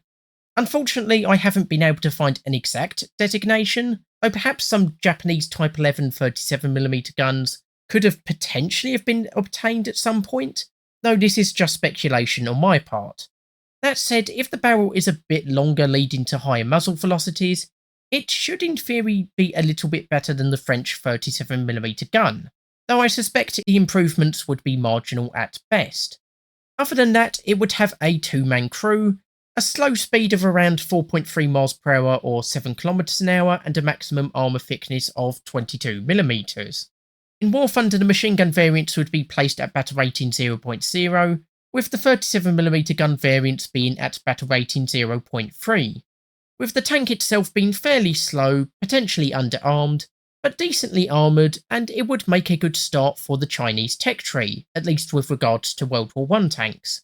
Unfortunately, the FT-17 seems to have been the only World War I tank that is confirmed to have been used by the Chinese, with most of these destroyed by the 1930s, the last few survivors being used as training vehicles before being captured by Japan during the Second Sino-Japanese War. There are occasionally references to 2 other tanks being used in China, these being the Schneider tank and the Fiat 3000.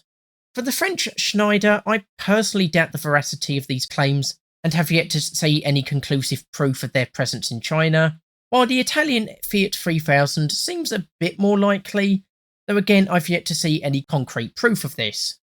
And so unfortunately that is it for the Chinese tanks of the World War I period, and indeed for the whole series looking at World War I tanks I'd like to see added to War Thunder. So I hope you've enjoyed the episode, and I hope you've enjoyed the series as a whole. I'll probably be moving on to interwar tanks next, but maybe not straight away, just have to see how things go. But hopefully I'll be joining you again with another video soon. So anyway, like I say, hope you've enjoyed the episode. I've been Toreno, and I'll see you next time.